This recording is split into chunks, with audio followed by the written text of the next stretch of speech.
Halo rakyat YouTube sekalian, selamat datang di channel DB News bersama aku, Faisal. Dan kali ini kita akan ngomongin kasus anak anggota DPR RI, yakni Gregorius Ronald Tanur yang divonis bebas usai menyiksa pacarnya hingga tewas, teman-teman. Dan ini adalah berita yang sungguh-sungguh tragis ya teman-teman. Ini sangat melukai hati bagi para keluarga korban maupun kuasa hukum dan juga para masyarakat itu sendiri, mempertanyakan bagaimana kebijakan atau putusan yang diberikan oleh hakim majelis, teman-teman. Tapi sebelum lebih lanjut ngomongin tentang berita ini, jangan lupa teman-teman kasih komen, like, dan subscribe video ini agar kami bisa memberikan informasi-informasi yang menarik dan teman-teman tentunya nggak ketinggalan informasi tersebut. Ngomongin kasus ini teman-teman, jadi kita akan mundur sedikit teman-teman di tahun 2023, tepatnya pada bulan Oktober ya. Jadi itu adalah waktu di mana Gregorius ini menganiaya si ceweknya, yakni Dini Saira Afrianti, atau kita sebut saja Dini, teman-teman. Jadi kronologinya seperti apa sih? Pada saat itu pada tanggal 3 Oktober 2023 menjelang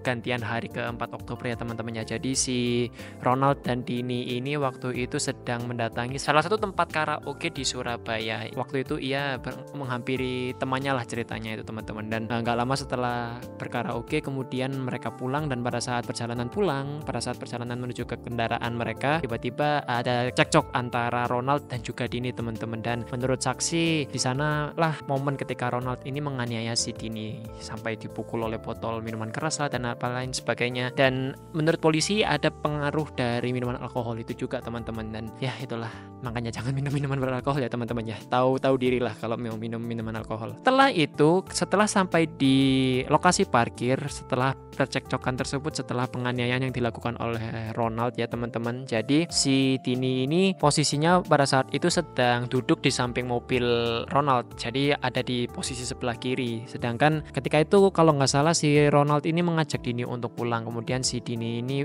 kayak tidak mau gitu loh, tidak mau langsung diajak pulang, teman-teman. Akhirnya ya cuek bodo amat, hingga akhirnya si Ronald ini menginjak gas rem dan membelokkan mobilnya ke arah kanan, sehingga pada saat tersebut naasnya Dini ini terserempet atau tertarik gitu ya, jatuh kemudian terlindas hingga terseret hingga kurang lebih sampai 5 meter, teman-teman. Itu sangat-sangat tragis ya. Setelah kejadian tersebut, teman-teman, si Ronald ini secara inisiatif membawa Dini yang sudah terluka parah itu ke apartemen mereka, dan setelah dibawa ke apartemen tidak menunjukkan hasil yang baik, akhirnya si Ronald ini membawa Dini ke rumah sakit. Dan juga ketika sudah sampai di rumah sakit, si Dini ini dinyatakan tewas, teman-teman.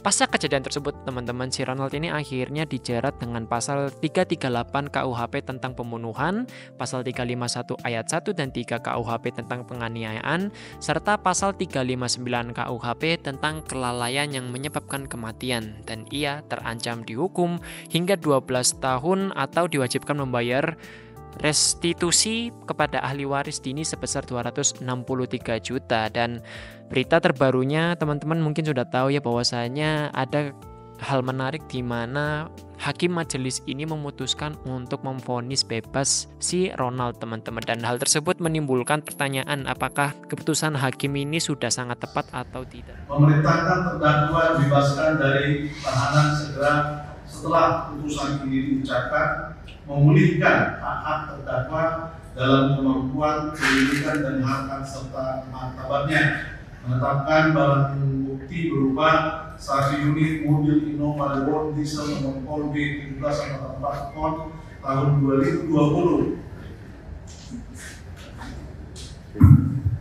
1 botol Honda warna abu-abu, 1 pasang sandal warna hitam, 1 buah kopi warna hitam, 1 unit HP merek Samsung. Pasca pembacaan vonis tersebut, teman-teman, akhirnya muncul semacam pro dan kontra ya, tapi rata-rata kontra semua sih, jadi nggak ada yang mendukung keputusan hakim ini, teman-teman. Dan salah satunya ini dinyatakan oleh pendapatnya dari kuasa hukum korban sendiri, teman-teman, di mana ia menyampaikan bahwasanya akan menuntut hakim majelis ini untuk dibawa ke Mahkamah Agung dan juga Komisi Yudisial, teman-teman. Dan di sana ia dengan nada marah, kecewa terkait putusan tersebut, teman-teman. 3. Majelis hakim ini kepada Badan Pengawasan Mahkamah Agung dan Komisi Yudisial untuk melakukan serangkaian pemeriksaan, investigasi dan penindakan terhadap 3 majelis hakim ini jika ditemukan pelanggaran-pelanggaran kode etik ataupun pelanggaran-pelanggaran yang lain. Kami ingin KPK juga melakukan investigasi pengawasan terhadap majelis hakim ini. Jika ditemukan adanya indikasi dan adanya bukti dugaan penyalahgunaan hukum dalam tindak pidana korupsi ataupun penyuapan, jika buktinya cukup, kami minta agar KPK juga melakukan penindakan terhadap majelis hakim ini.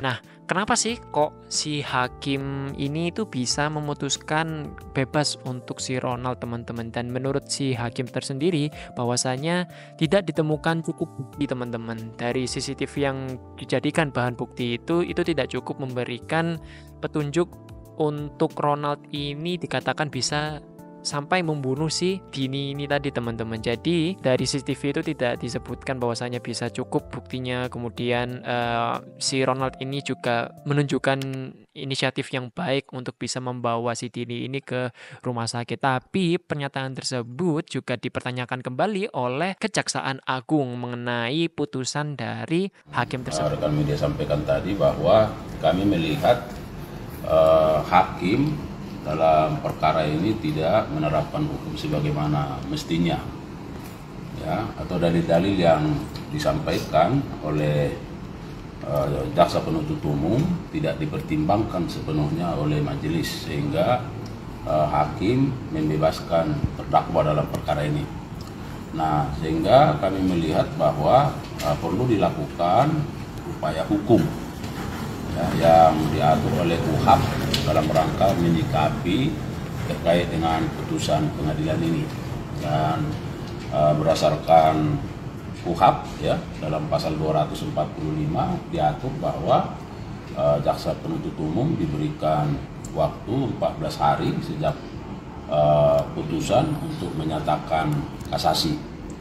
Dan setelah dinyatakan kasasi, maka ada waktu 14 hari juga bagi jaksa penuntut umum untuk menyusun dan mengajukan memori kasasinya. Nah, pada kesempatan ini kami sedang menunggu salinan putusan dari pengadilan untuk melakukan kajian. Salah satu pihak yang terkait juga yakni pihak dari Komisi Yudisial juga menyampaikan pendapatnya akan kasus ini. Komisi Yudisial sangat memahami apabila akhirnya timbul gejolak karena didilai putusan tersebut mencederai rasa keadilan. Namun karena belum ada laporan ke Komisi Yudisial, sedangkan putusan ini menimbulkan perhatian publik, maka Komisi Yudisial mengambil inisiatif untuk melakukan pemeriksaan pada kasus tersebut.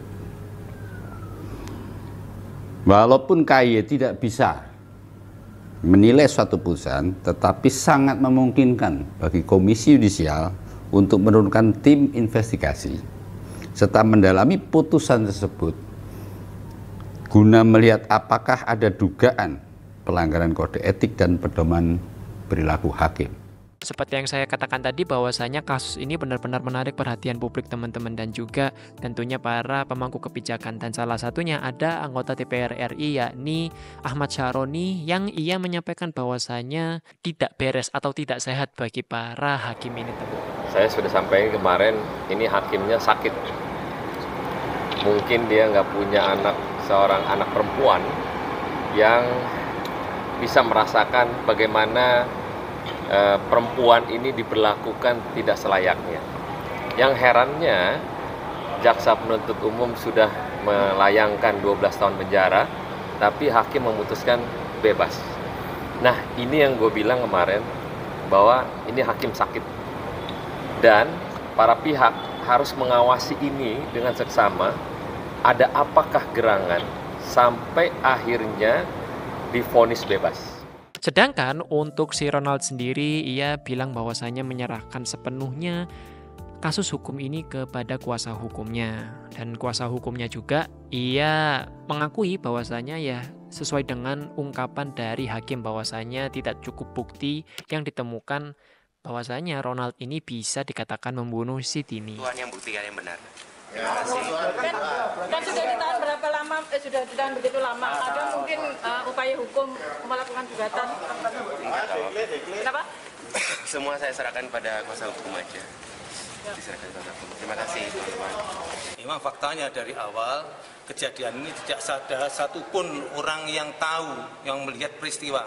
Kalau itu ada kejadian pembunuhan atau penganiayaan, itu tidak ada yang tahu. Termasuk CCTV? CCTV pun itu yang ada kan tidak ada menjelaskan bahwa dia itu terlindas atau dia ditabrak, tidak ada.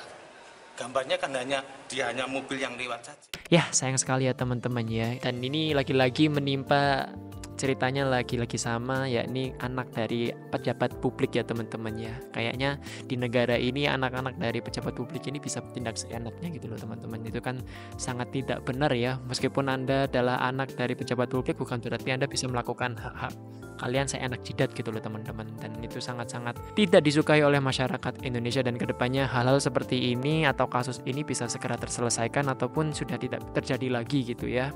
Dan semoga harapannya bagi para keluarga korban ini bisa mendapatkan keadilan baik untuk Dini, almarhum Dini, dan juga hukum yang berlaku di Indonesia, karena ini sangat melukai hukum di Indonesia itu tersendiri teman-teman. Jadi ya semoga kasus ini cepat selesai dan cepat ditindaklanjuti oleh para pemangku kebijakan. Bagi teman-teman yang memiliki informasi-informasi atau pendapat-pendapat mengenai kasus ini, teman-teman silahkan tulis di kolom komentar agar kita bisa berdiskusi mengenai kasus ini teman-teman. Jadi apakah ada teman-teman yang membela hakimnya atau membela Ronald, atau teman-teman justru banyak yang seperti saya ini membela keluarga korban ya Dini, bahwasanya ya ini emang kasus agak nyeleneh, bahkan putusan hakimnya aja agak gila ya menurut saya ya, sungguh-sungguh aneh. Dan apabila ini benar ada dugaan suap, maka para hakim ini harus segera diberi hukuman yang setimpal teman-teman. Itu saja yang bisa kami sampaikan untuk informasi ini teman-teman. Jangan lupa teman-teman kasih komen, like, dan subscribe channel YouTube DB News agar kami bisa memberikan informasi-informasi yang menarik, yang up to date, yang sangat-sangat teman-teman butuhkan, baik itu berita dari Indonesia maupun berita dari mancanegara. Oke? See you guys on the next video. Bye-bye.